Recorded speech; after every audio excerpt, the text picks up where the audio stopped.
Thank y'all for coming out. I think what I'd like today is to take somewhat complex issues and try to make them simple so that we can go away from the talk kind of knowing some very readable steps that you can take to kind of combat aging. I know that some of us are sitting here past the age of 55 and we're like, well, you know, I've aged quite a bit.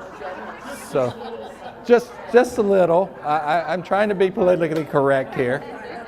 So what can we do? Because I think a lot of us say, well, we're past that age. You know, are there still actionable steps for me that can really make a difference in my health? And I'm here to tell you, yes, I think we can add a lot more productive years by addressing the things we're going to talk about today. And that's really what we're talking about, is not necessarily living longer, but living more full lives and having as much vitality as we can during the years that we have. And so when we talk about insulin, a lot of us aren't real sure what that means. You know, high insulin, or you're insulin resistant. We hear that at our doctor's office. What is insulin resistance? Why is insulin bad? And I'm here to tell you, really, insulin is not bad. Insulin is insulin. It's not a bad guy or a good guy. It does what it's supposed to do, and I'll explain to you why it can at times be detrimental to our health if it's in excess. Everything should be done in moderation, and that includes hormones. And insulin is really a hormone.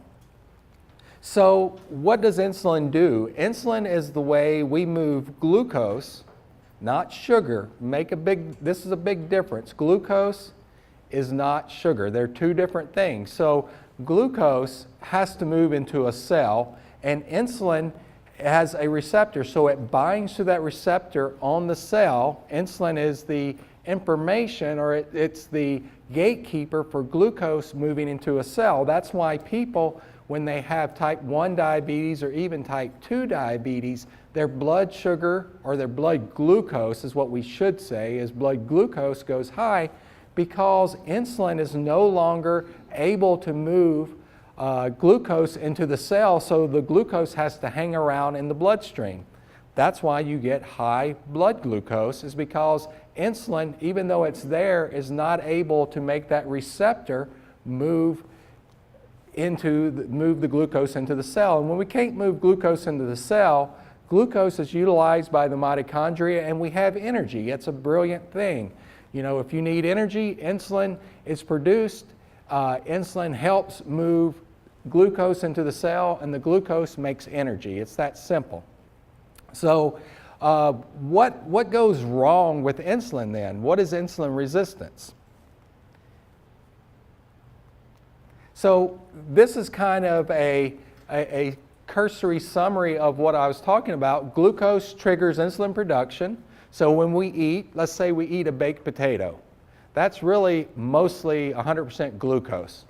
And it causes increased insulin from our pancreas. And then, interestingly, insulin goes to our fat cells, and fat cells release leptin, and leptin tells us that we're full. So it's a brilliant system. Insulin is not bad here. It's saying, hey, insulin's been released, we're moving sugar into the cells, everything's good, and it tells the fat cells to release this hormone called leptin, and then we're full, and you stop eating. It makes perfect sense. So why do a lot of people keep eating when they eat sugar? Not glucose, but sugar. And I hope to explain that a little bit better, and then I would like to explain the connection of that to inflammation. So this is sugar. The average American 100 years ago ate probably 10, 15 pounds of sugar a year. And now the average American eats closer to 100, which is what you see a year. They eat 2 bags of this a year, or almost 3 bags is what the new prediction is that we're up to almost 150 pounds of sugar a year. So what is sugar? Let's kind of look at this, because if we're going to understand the role insulin plays, we need to understand the difference in sugar. And when we read labels, we'll kind of go through that. There's glucose, which actually I will show you doesn't cause insulin resistance. Then there's fructose. And then you put them together and you have sucrose. This is sugar, sucrose. So glucose plus fructose equals sucrose. This is what you're seeing those bags are of sucrose.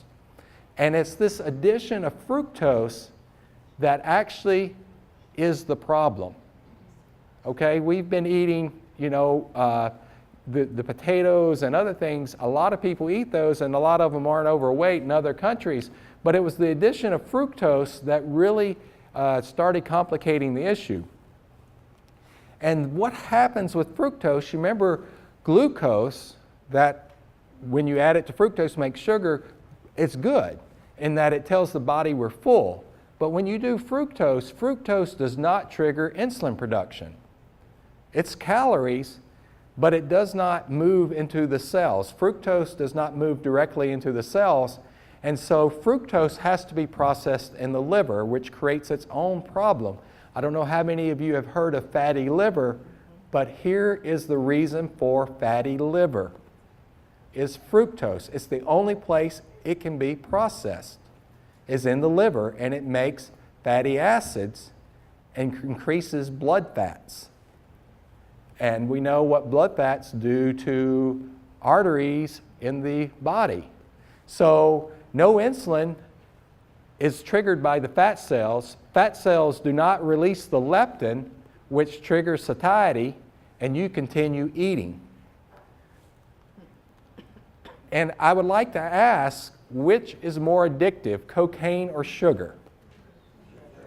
Sugar, good answer. Since I'm talking on it, y'all are on top of it. It would be kind of a downer if I said cocaine. The thing with, they did an experiment with rats, and they got them addicted to both sugar and cocaine. And then they put them in a situation where they could choose, they can only choose one, cocaine or sugar. They chose sugar every time, because sugar hits the same receptors as cocaine. It's a dopamine thing. And if you go to meetings where people are trying to get off of narcotics, they are drinking coffee, they're smoking cigarettes, a lot of them, and they're eating donuts. I used to have to do that during my med school years, is go to these meetings and see kind of how they ran the meetings and these sort of things. And it blew my mind how many people had given up one addiction for another. And it's a lot easier, I've heard, to get off cocaine than it is sugar. And if you ever have taken sugar out of your diet, it is truly a withdrawal. You don't feel great for the first 2 to 3 days. Your body, a lot of people use it to feel better because it does hit receptors in the brain. So I wanted to once again show you what Pac-Man, us and our appetite represents here. So glucose, insulin makes leptin. Leptin helps us not feel hungry. Okay, leptin tells us to shut things down. But fructose does not release insulin. Insulin does not release leptin, and we just get hungrier. So where is this evil fructose found? And what is going on with excess energy? So I like to say this is a good example of how I like to think of excess energy. If you have a fireplace and you put firewood on it, that's a good thing. It's a controlled burn. If your house is burning down and you give it more firewood, that is not a good thing. And the problem is, a lot of our houses are burning down. A lot of people have fatty liver. A lot of people are struggling with coronary artery disease, struggling with memory. You name a disease, I will connect it back to sugar and inflammation. A lot of the diseases, that's why we call Alzheimer's type 3 diabetes, because it is actually a problem of energy in the brain. The brain cells are starving and it wants sugar because it's developed insulin resistance, because the brain has become so inflamed, the body decides it doesn't want to give it any more firewood. And the thing that made it inflamed in the first place was sugar in a lot of cases. And then all of a sudden the body's like, hey, this is not good for us. And it shuts it down. And so people with Alzheimer's tend to crave sugar in the worst kind of way because their brain is needing energy, but the body's saying we don't want to give it any more energy because it's causing the uncontrolled inflammation, and it gets to be this vicious cycle. So what we see is that when people have Alzheimer's and other diseases, they do really well with things called ketones. That bypasses that insulin receptor and helps those brain cells. And so you'll hear some people using coconut oil and other medium chain triglycerides to help get around that. So that is why some people do better with, or even Parkinson's as well. There's problems moving sugar into the cells, and so when you do a ketogenic diet, that helps a lot of people. But that's the reason why, is that the body wisely said we don't want any more energy to a house fire. So, role of fructose on our body. I love medical studies, and I won't bore you with a bunch of them, but I wanted to give you a quote from this article from 2002. This is not a new thought. Fructose consumption induces insulin resistance, impaired glucose tolerance, hyperinsulinemia, high triglycerides, and hypertension. So, fructose. And this is one from 2009, and it's showing over time what fructose does to insulin. So we can see in time-wise, glucose, let's say you ate a baked potato, doesn't really increase insulin that much. I mean, it increases it as it should, but it's a very appropriate response. But if they gave it over a 9-week period, you see the two lines are almost the same. We didn't see much insulin resistance. But they gave fructose over that same 9-week period, and we saw a much increased insulin resistance where you can no longer move energy into the cell.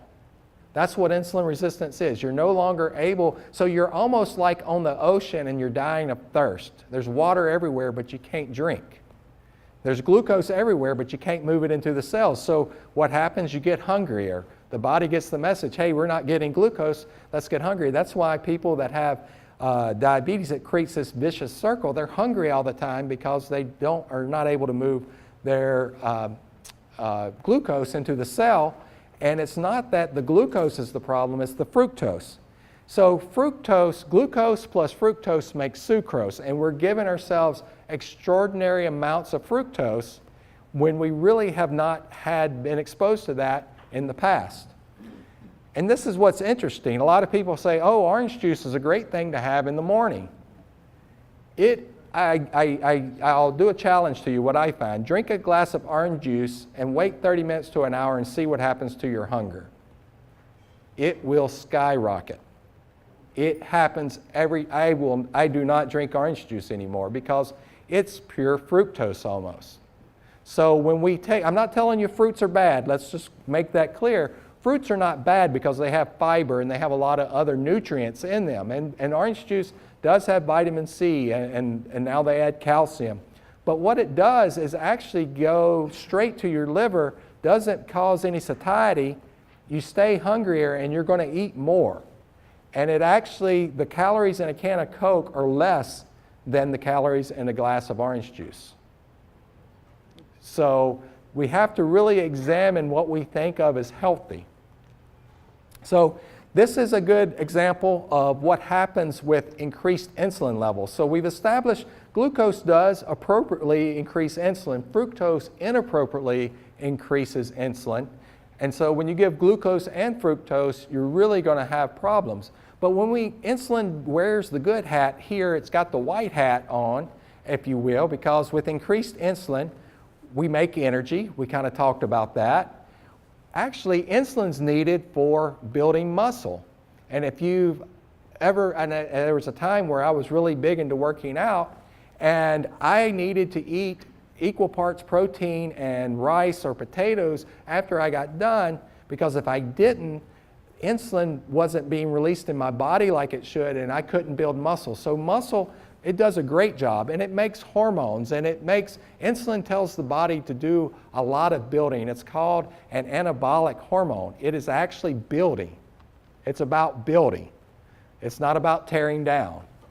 But if you get too much insulin, you actually release something called cortisol, the stress hormone, and that's about tearing down. So there's a fine balance. Everything in the body is a fine balance.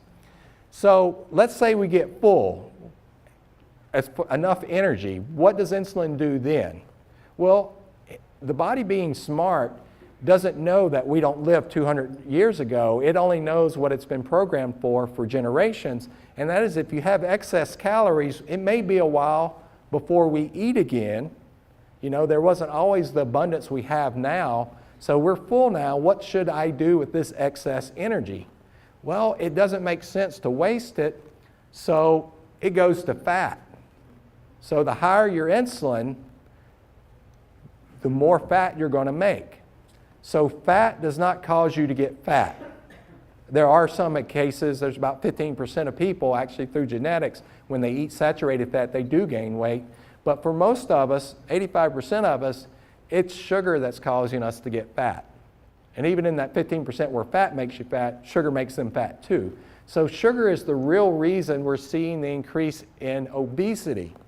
I had a guy, I was working at the free clinic in Oxford probably 3 years ago, had severe diabetes, 50 units of insulin twice a day. And I just sat and talked with him for a moment, and I said, so what are you eating in the day? He was drinking two liters of Mountain Dew. I don't even want to begin to add up the amount of sugar in those Mountain Dews. It's mind-boggling to me, probably close to a half a pound or more of sugar a day. I saw him 3 months later, and he was off of insulin because he just cut out Mountain Dew, and he had lost probably 30 or 40 pounds. So we're giving our bodies excessive amounts of energy, and I'll show you where it's hidden. You have to be careful because a lot of things we think are good for us, there is a lot of sugar there, because sugar, we love it, okay? There's a reason we love it, because it's easy energy, and 200 or 300 years ago, we never had any, so when we got it, we were programmed to want to get sugar if we could, because we could store it, and it would help us survive.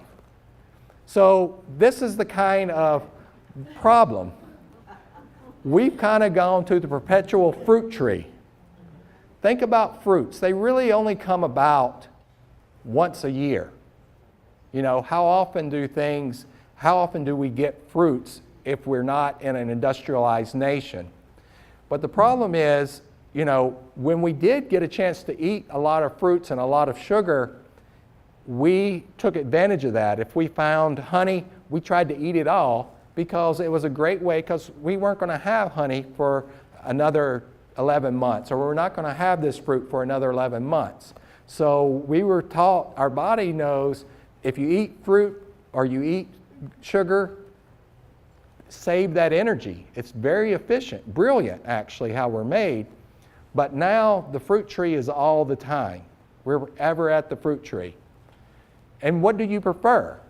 I mean, honestly, nobody's going to walk up and see a donut and a thing of broccoli, and if you had a choice and it wasn't going to hurt you, you're a fool if you picked the broccoli. Because if they both gave me the same benefit and didn't hurt me, I would pick the donut every time. I would love to have a donut. I always said, if an asteroid's coming, I hadn't had donuts in 10 years. If an asteroid's coming, you're going to find me with a jug of milk laid up in the Bill's Donut Shop. So when that time comes, if y'all trying to find me, I'll be in the donut shop waiting for it to hit. Because you know, it's not going to hurt me the next day because I'm gone.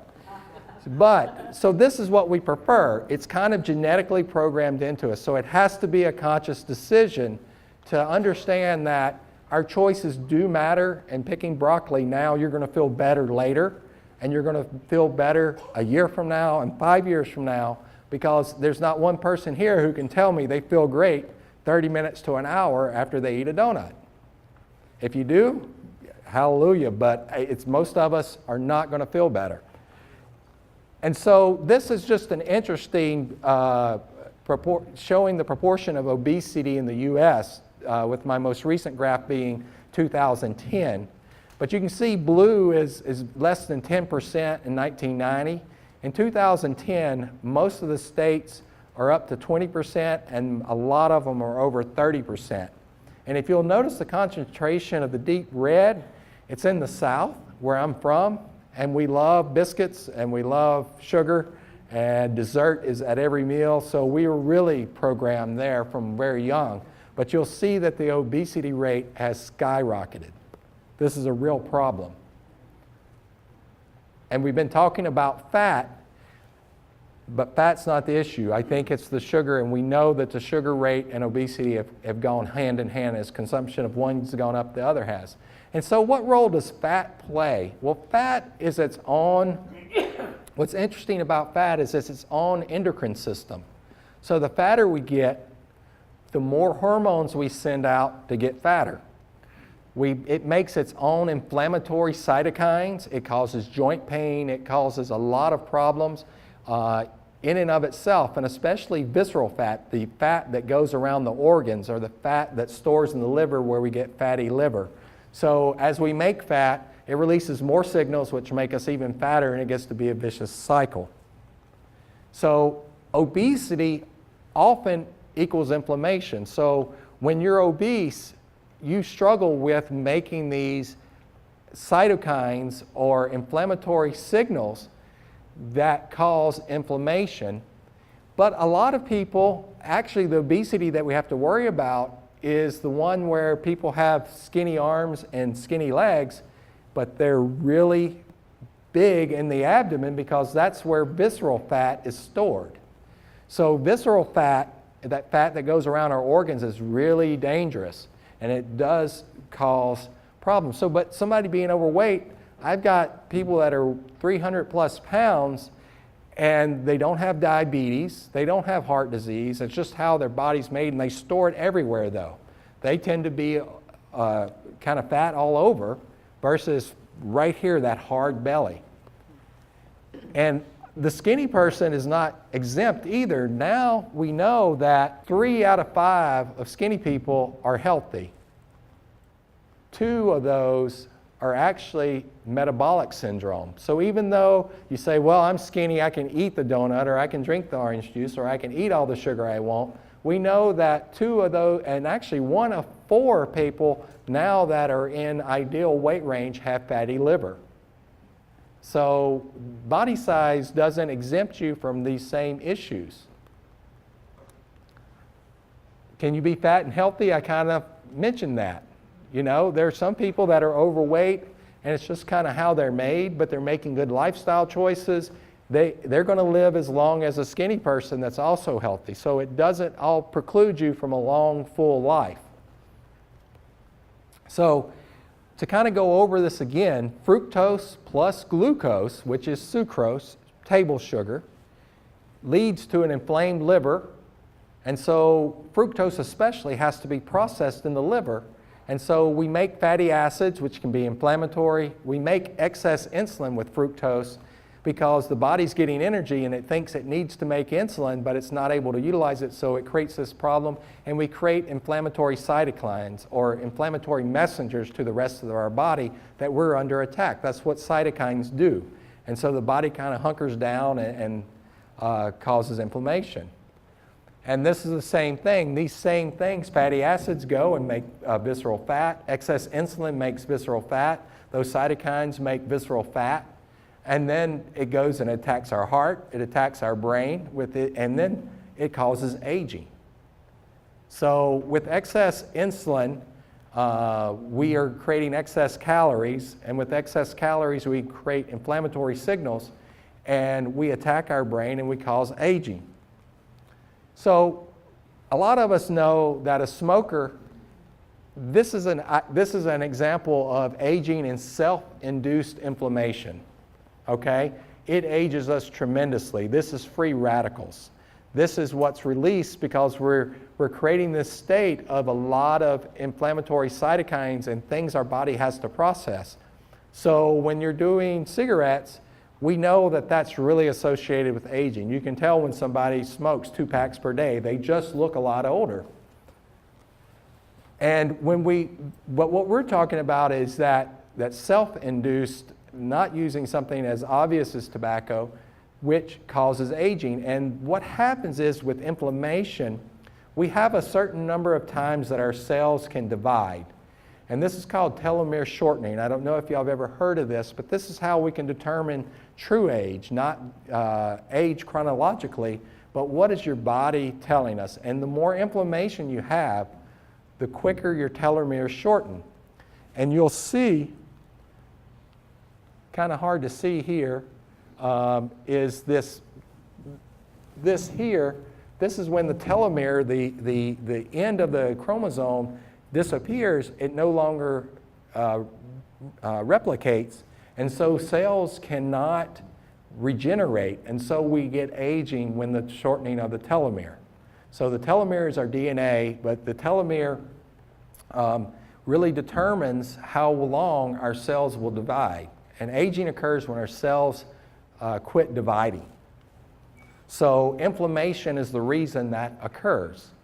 So we've established insulin, excess energy, especially from things like sugar, lead to inflammatory markers and cytokines that lead to telomere shortening and non-dividing of cells. So one of the questions, and this I'll go off on my little bit of why I chose functional medicine versus traditional medicine, is because I think our alignment in traditional medicine has gone out of whack.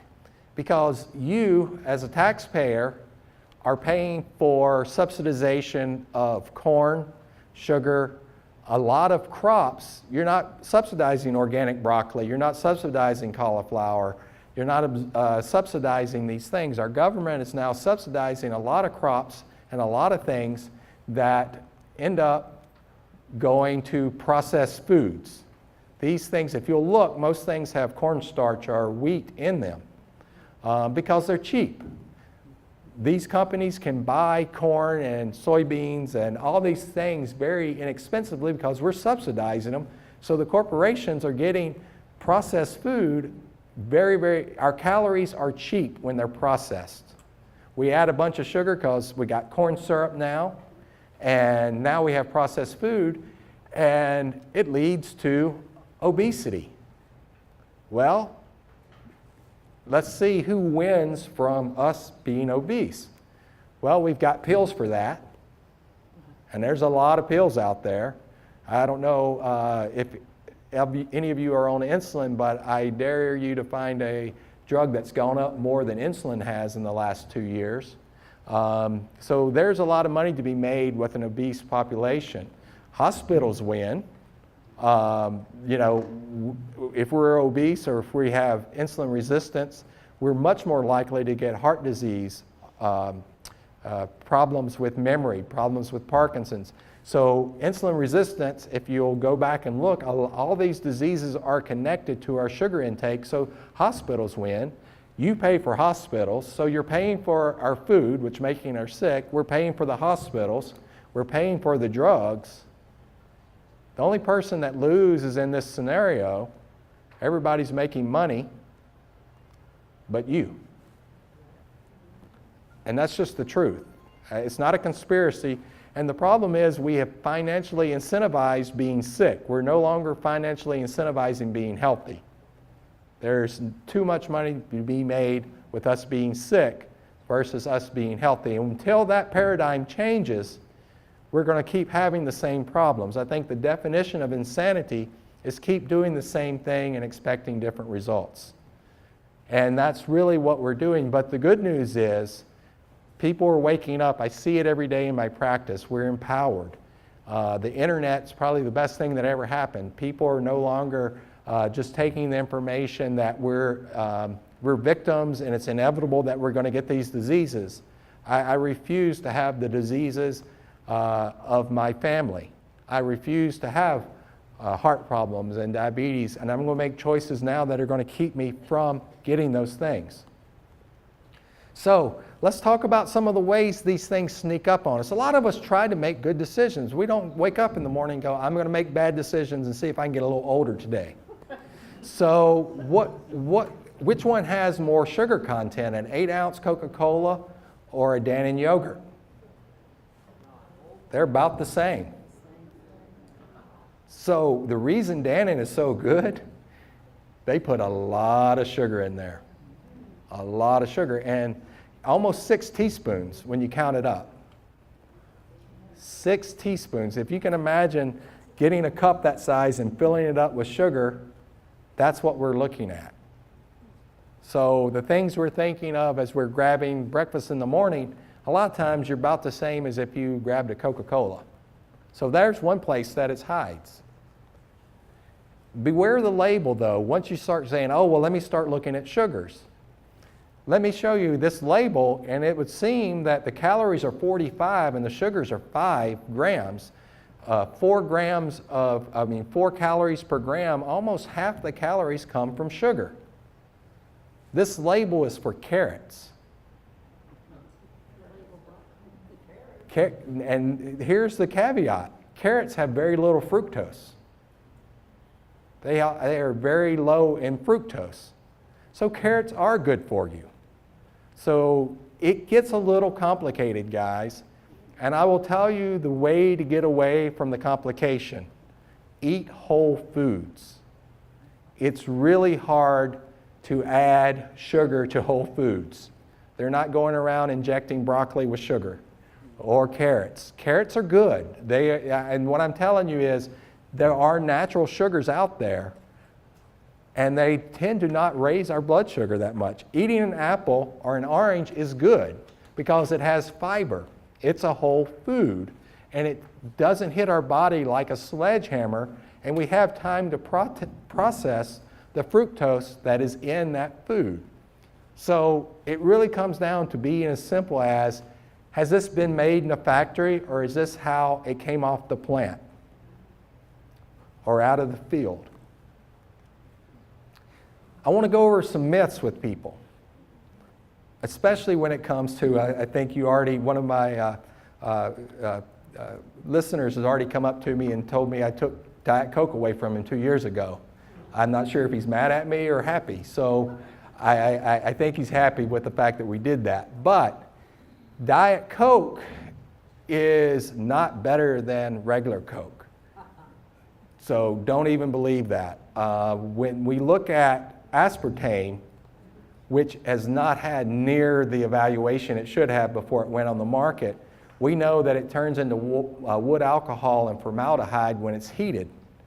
And we know all the Diet Coke trucks are refrigerated and never sit out on the street on a hot day. But when they do get heated, which is all the time, you're getting formaldehyde. And we know that there's more weight gain with Diet Coke versus regular Coke. So there is studies that prove that. So don't think the diet drink water, drink iced tea if you can handle iced tea and not too much caffeine. But I mean, there are a lot of other things you could choose versus Diet Coke. So don't buy into the hype of, I'm drinking diet. It's just kind of like the person at McDonald's orders a Big Mac, a supersized fry, and they're drinking a Diet Coke. They're offsetting it with a Diet Coke. It just increases your hunger. The body thinks it's getting sugar. It releases insulin, and then there's no calories to absorb, and then all of a sudden it kicks into this whole hunger vicious cycle. Another major myth, decrease your calories and you'll have increased weight loss. I know a lot of people cut calories to try to lose weight. And I'm telling you that my experience is I can eat 2,000 calories a day, is about what I need, and I don't gain weight, versus someone who could eat 1,200 calories a day and they could gain weight because it's what the body hears. Should I make fat, or is it okay to use this energy and not store it? And the trick here is it does matter what you eat. Almonds, a lot of people are like, oh, they're full of fat. Almonds are full of fiber. The fat is very healthy for us. You can eat a handful of almonds versus a teaspoon of sugar, and I can promise you, one's not going to make you fat and the other will. The same, they're calorie for calories. You know, you can eat the same amount of calories and a teaspoon of sugar in almonds, but because it's a whole food and it's got fiber in it, the way it's digested, you're not going to gain the weight with the almonds like you would with the same calories. So calories are not equal. It does matter where the calories come from. Another myth, a lot of people are like, well, I'm doing coconut sugar or I'm doing agave nectar. There is some truth into making choices like honey versus corn syrup. One of those is the glycemic index, the amount it causes your insulin to rise, but it's still sugar, okay? Coconut sugar, all of these things. So don't think, well, I'm not doing cane sugar or corn syrup. I can do these other sugars and I can exchange them one for one. It's not the truth. It is a better choice. It is a better choice to choose honey because it's less of a glycemic index. It's got a lot of other nutrients in there. It's got antifungals. Honey is wonderful. Agave nectar is a lot better choice. Maple syrup is a better choice than Mrs. Buttersworth, my favorite, which I hadn't had in 10 years either. This is kind of my time to mourn the things I've lost. So don't just think you can exchange sugars. Gluten-free, I've been gluten-free for 10 years. It was a choice for me because it's gluten, which comes from bread. It's probably the hardest to digest protein in our diet, and actually bread causes more insulin release than anything. Actually, there is no such thing as whole wheat. I don't know of a whole wheat tree where you can go pick your loaf off of.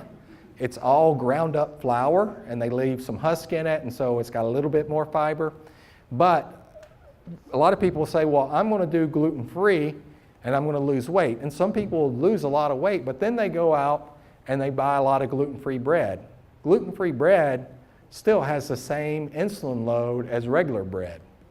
So when you're gluten-free, it's about choosing whole foods that are not processed, really, because they don't put extra wheat in the foods I've already mentioned.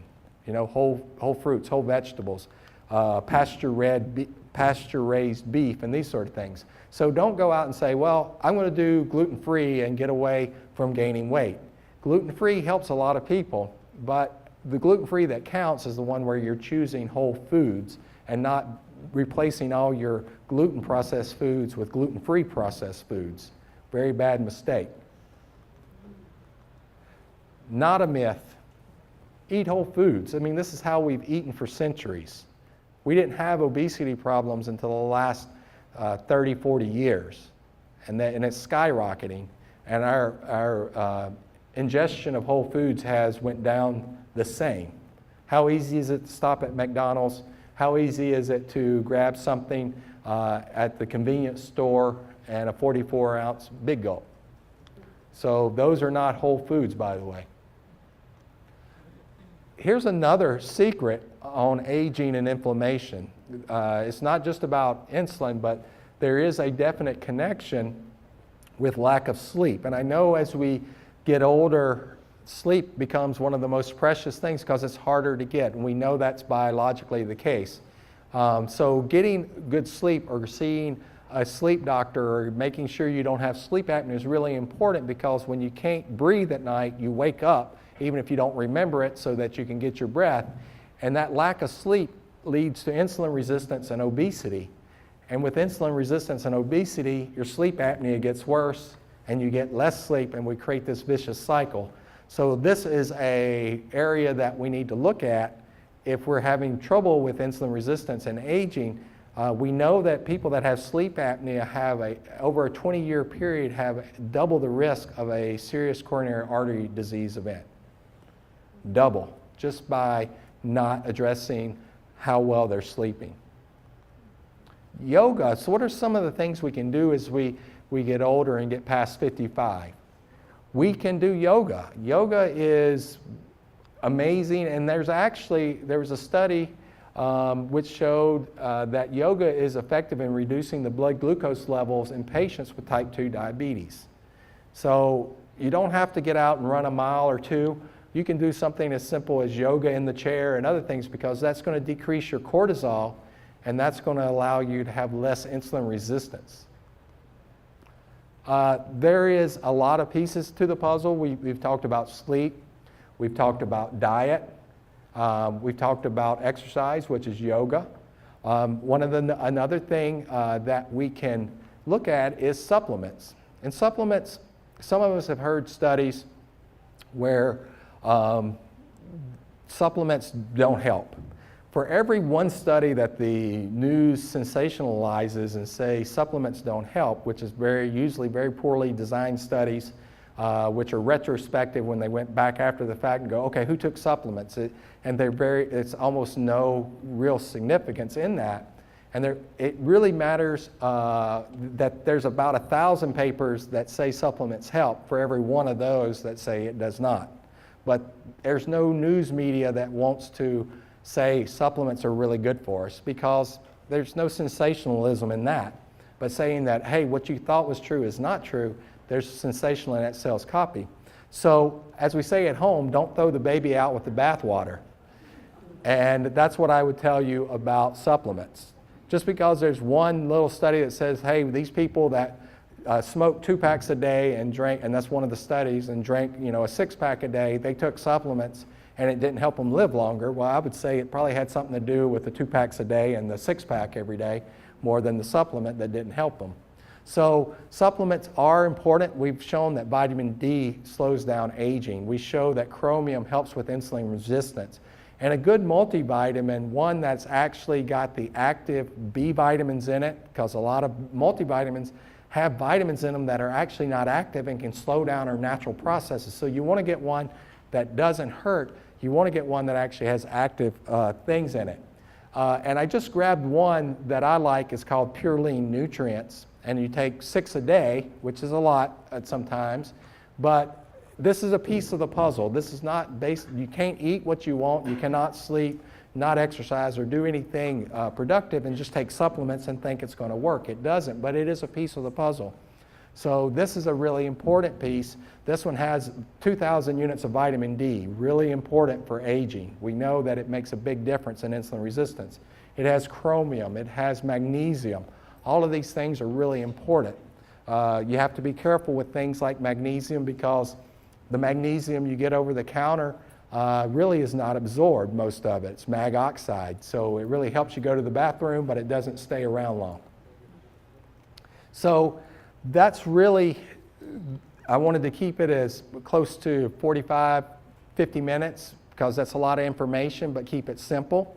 I wanted to give you a chance, if there's something that you would be interested in knowing more. There is a lot of information on our website at thisisgoodmedicine.com. There's a lot more to know about functional medicine than I presented today. If you could take away anything, it does come down to daily choices. It does come down to picking whole foods. It comes down to the basics. It's not, functional medicine is not really that complicated. It is really about keeping it simple, doing the big things, making good choices each and every day. So I wanted to make sure I left plenty of time for questions.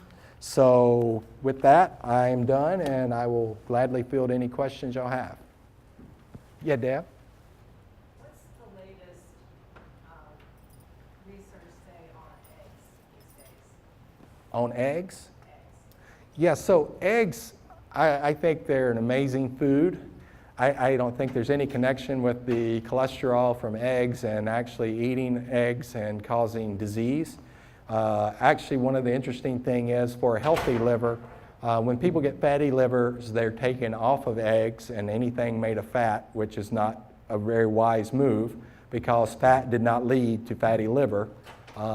We make that assumption in standard medicine when actually it was sugar that did it. And the thing that repairs the liver is phosphatidylcholine. The greatest source of phosphatidylcholine is actually eggs. And the thing that helps our brain and our nerves is phosphatidylcholine. So eggs, I think, in moderation, meaning 1 or 2 a day, I think are a great thing. They're brain food.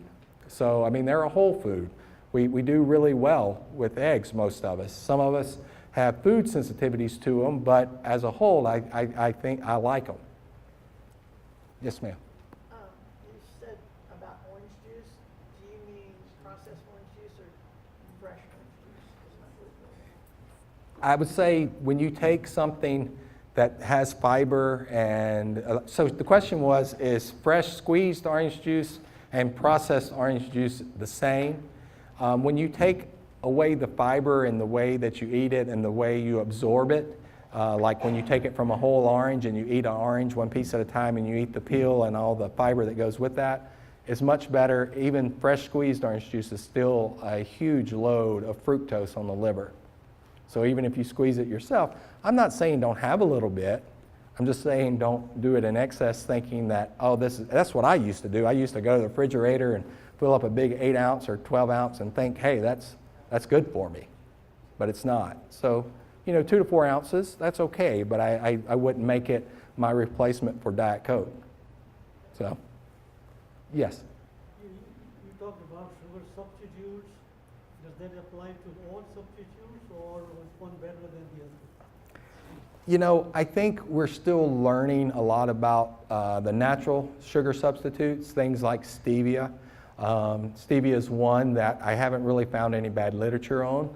I do think anything that makes the body think we're getting sugar can increase hunger.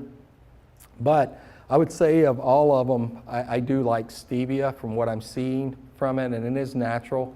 I kind of tend to stay away from all of it just because if you don't need it, not to say I don't eat some sugar here and there. I'm not puritanical about it, but I think we can't take all the sugar out and then replace it with stevia. But it's a much better choice than actual table sugar, I think. But we still don't know enough. I don't think we know enough about these replacements, sugar replacements, so I tend to be a little wary. Yes, ma'am. Is there a test for fatty liver to know if you have that? There actually is a test by a company that can ultrasound. You can look and say, I have a fatty liver. Liver enzymes can sometimes give you a clue that you have, if you have elevation in certain liver enzymes, you can see that. And there's actually a company that has a test that can show fatty liver. Non-alcoholic steatorrhea, hepatitis is what they call it. NASH is the big word for it. But yeah, fatty liver is what it is. But there are blood tests available now to help diagnose that. And are there diseases, like I have rheumatoid arthritis, so is that in any way related to nutrition or? So this is a great question. I feel like I planted you in the audience because I really wanted to discuss this. The question was, is there any relation to diet and autoimmune conditions like rheumatoid arthritis?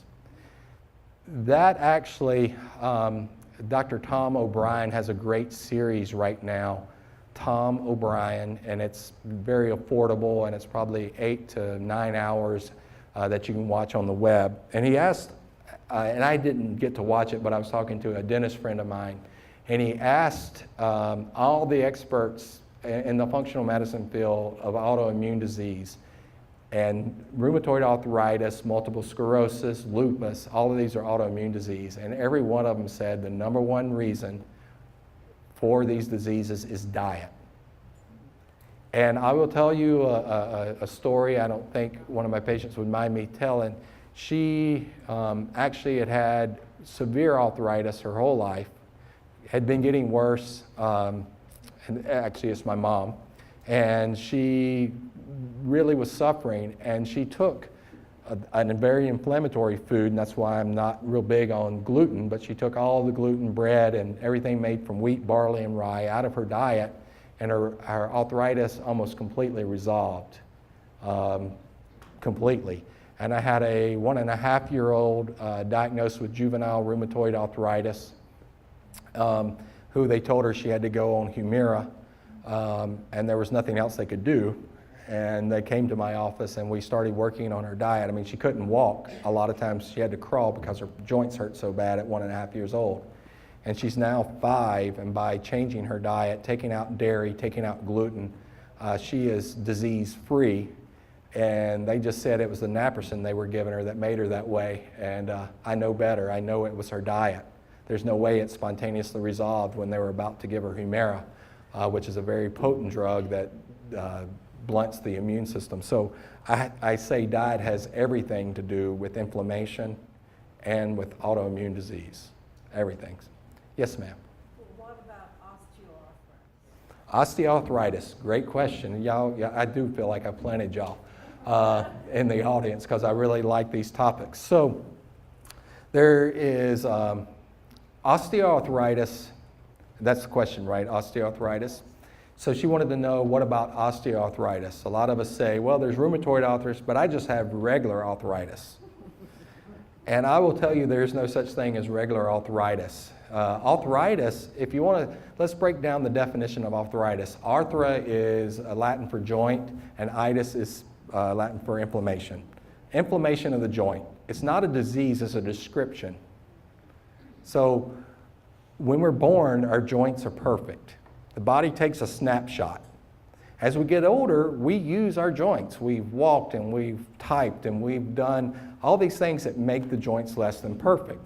The difference between somebody that has joint pain and someone who doesn't, because both of us may have imperfect joints, it's what does the body recognize as being normal and what does it recognize as being abnormal.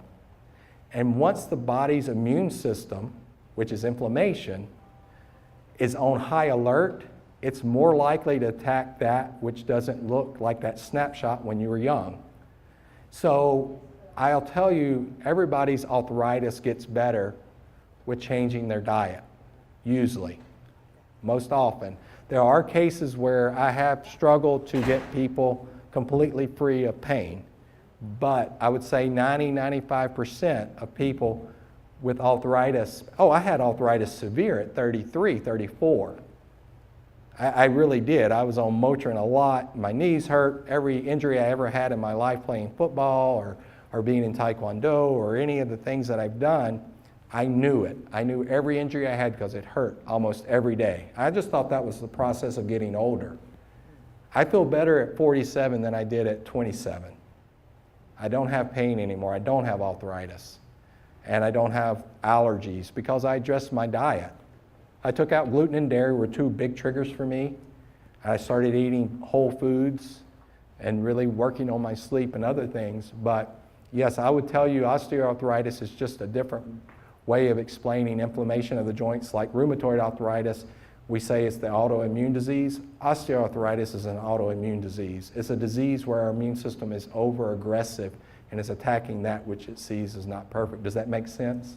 So what you really need to find out, because I've really improved my diet, but I haven't eliminated my diet problem. But find the triggers of foods that I'm allergic to. That's exactly right. So I really do. Y'all are a great crowd. Y'all ask great questions, and I think you do want to figure out which foods. There's something called, and Kara is my health coach and my clinical coordinator, but health coach is a wonderful way to learn how to do an elimination diet. An elimination diet takes 8 to 10 of the most inflammatory foods, things like soy and corn, and eggs can do that too, gluten and dairy. All these foods, we take them out for 3 weeks, 3 to 4 weeks, and then we introduce them back in one at a time, every 5 days or every 7 days. And it takes 3 to 4 weeks to really get far enough away from those foods to see the benefit.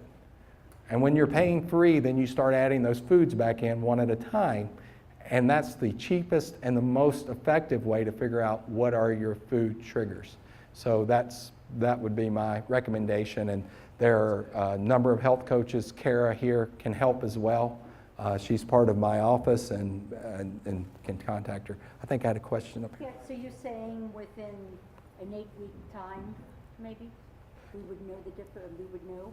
Yes, in 6 to 8 weeks, definitely. I tend to think 6 to 8 weeks is the magic number for food elimination, but some So then people... we should start feeling better? You should. I mean, what are you out? All you've done is eaten whole foods for 6 to 8 weeks, and you know, if it doesn't work, you're not out much. But if it does work, you've gained everything. So, but it's hard. I mean, we're attached to food. This country loves food. I mean, we're emotionally attached to it. It's how we reward ourselves. So I know it's hard. I'm not telling you it's not hard to eliminate a lot of things we're used for emotional support. Yes? Is there an association with rheumatoid arthritis and arthritis with eating meat? I have a friend that always keeps telling me that whoever I know that has it should cut out meat and not eat meat, but eat fish or something like that. Red meat. Red meat. So there's a question, does red meat have a role in arthritis? And if you have a sensitivity to it, if your body's reacting to it, I know there's a lot of movement to be completely meat-free, these sort of things. Some of us, it has no effect whatsoever. I'm very sensitive to my joints and them flaring up. It depends on the individual. I'm sure that may be true for some individuals. It's not a big part of my elimination diet for people, although there's people that have Lyme disease that get severe arthritis 6 to 8 hours after eating red meat. It's called alpha-gal syndrome or antibody, but they can't eat red meat or they feel terrible. So there's some caveats to that. I don't think that red meat is one of the big triggers in my clinical experience. Not to say there won't be a paper one day showing that, but of course. Vegetarians always want to take away my burger, but no, I'm not giving it up. So, and that's okay. That's their choices. Now the problem, you know, we do need protein to detox, and that's a whole nother lecture. Actually, I did a lecture on Facebook on detox and the role of protein. So you have to be real careful. If you don't have enough protein, you can't detox well. So there's caveats to everything. So, and you're missing out on a lot of zinc and a lot of other things that help your immune system. So, yeah, I'm going to add, yes. Hypoglycemia, that seems to be, is that connected with the whole? Yes. So the question was hypoglycemia. What does that mean in relation to insulin resistance? And I will tell you that's your warning light going on in your car. So when you start getting hypoglycemic, it's showing you're overreacting with insulin. You're developing insulin resistance, and then you produce excessive insulin, and it's an overreaction of the body because you're getting it. And then all of a sudden, you have all this excess insulin in the body, and your cells haven't become completely as resistant as they're going to be, and you end up taking in all the glucose, and your blood sugar drops. So hypoglycemia is a sign that you have insulin resistance. It is not a sign that you've got your sugar under control. It's actually the first stage of insulin resistance. So be very careful if you're starting to struggle with hypoglycemia. It's just the opposite. Take the sugar out of your diet, eat whole foods, and that will get better. So, yes, sir. A question about insulin resistance in type 2 diabetics. Right. That must be actually, I'm type 2 diabetic. Right. The question is that with aging, the insulin resistance gets worse, and I need to put in more and more insulin. So the question is, do we understand why the insulin resistance gets worse with aging? So the question is, with type 2 diabetes and insulin resistance, the type 2 diabetes gets worse with aging. And we do see in the beta cells of the pancreas with insulin resistance, it's kind of ironic. The more insulin resistance we get, the more turnover we see of beta cells, and there's a limited life cycle of beta cells. They tend to, they only have so many life cycles, and so the higher our sugar, the more they produce, and they have to make more beta cells. And so as we get older, that actually tends to lead to kind of beta cell burnout of the pancreas. What's interesting, the new data is coming out, and this is fascinating data. It's called fasting mimicking diet, and we've especially seen this in mice that have had beta cell burnout. By doing fasting mimicking, which is basically 800 calories a day, they've been able to regenerate beta cells because it creates stem cells And stem cells is all the rage now, and for good reason, because we're basically giving the body a cell that can become anything. It has infinite potential. And so with fasting mimicking, we see those beta cells actually regenerate. But with insulin resistance over time, you only have so many beta cell cycles you can do. Actually, dairy is one of the things, like milk, actually causes increased beta cell production and faster burnout. So if you're diabetic, I would very much avoid milk over time because it'll burn your cells out faster. But that's about endogenous insulin that your pancreas is producing. What about if you're injecting your own? So what we found with injecting insulin, you're taking some of the load off your beta cells, but we don't see any improved outcomes because we're basically forcing a cell that's not working great. And that's why we have insulin resistance to begin with, right? The cell doesn't want any more firewood. It's saying, hey, I'm on fire, I don't need any more wood. And then we're saying, well, you're going to get more because we're going to inject insulin now. So we're really not addressing what's going on at a cellular level, why the insulin doesn't want to take the sugar into the cell anyway, and we're just kind of keep putting firewood into a burning house kind of thing. So what we want to do is help at a cellular level and decrease inflammation by eating a lot of antioxidants, things that are high in antioxidants, the whole fruits, the whole vegetables. And we've seen diabetes improve greatly by doing whole foods and doing less oxidants and doing the right kind of supplements that decrease inflammation and helping the insulin that's there work better, like chromium. Chromium helps insulin. Vitamin D is very important for insulin receptor to work correctly. So there's some definite connections, but I wouldn't say, and we've seen that when we start giving insulin injections, we've seen health deteriorate actually. We get the sugar under better control because we're pulling it out of the bloodstream, but we're forcing it into a cell that can't really do anything with that energy except make more inflammation. So it's kind of ironic, but that's what the data is showing us at this time. Yes, ma'am. Have you seen any kind of positive changes of managing Alzheimer's with ketogenic diet? Yeah, the question is a good one, again, is can you manage Alzheimer's disease with ketogenic diets? And the answer is yes, there's a lot of research in that right now. Using ketogenic diets because Alzheimer's is basically kind of the brain cells are starving. They are insulin resistant. A lot of it, there's a lot of different factors. There's a lot of different types of Alzheimer's. There's not one type of Alzheimer's, but there's a lot of people having success by changing their diet. And ketogenic diet has been very effective for some people with Parkinson's disease, been effective for a lot of people with Alzheimer's disease. There's whole books written on it. So it's something worth exploring. I'm not going to say it's going to reverse everything, but it may definitely slow the decline. And if you catch it early enough, and start working on the root cause of it, ketogenic diet doesn't fix the root cause of Alzheimer's, but it can give you time to work on the other things that may be at play there. There's a Dr. Bredesen doing a lot of work right now in the community with dementia. And there's whole courses on it. I haven't been able to take that course yet, but a lot of diseases, all diseases connected. And I say it's connected to inflammation. So the more you can address inflammation, the better they'll do. So, yes, ma'am. Okay, what is a ketogenic diet? Ketogenic diet. So ketogenic is what the body goes into when it doesn't have enough sugar. We start breaking down fat and protein to ketones. And ketones is actually a preferred fuel for the brain. The brain prioritizes ketones above all else. So ketones that doesn't require insulin, goes directly into the cell and can be used for energy by the mitochondria.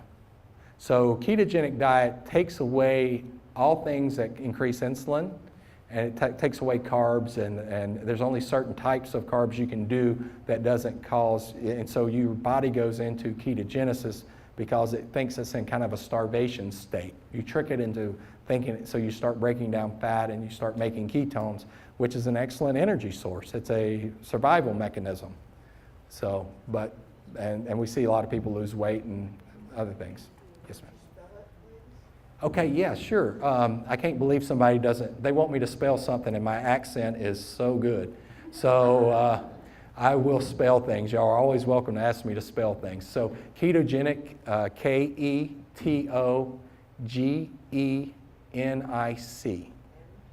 N as in Nathan. Yeah. You're welcome. Yes, ma'am.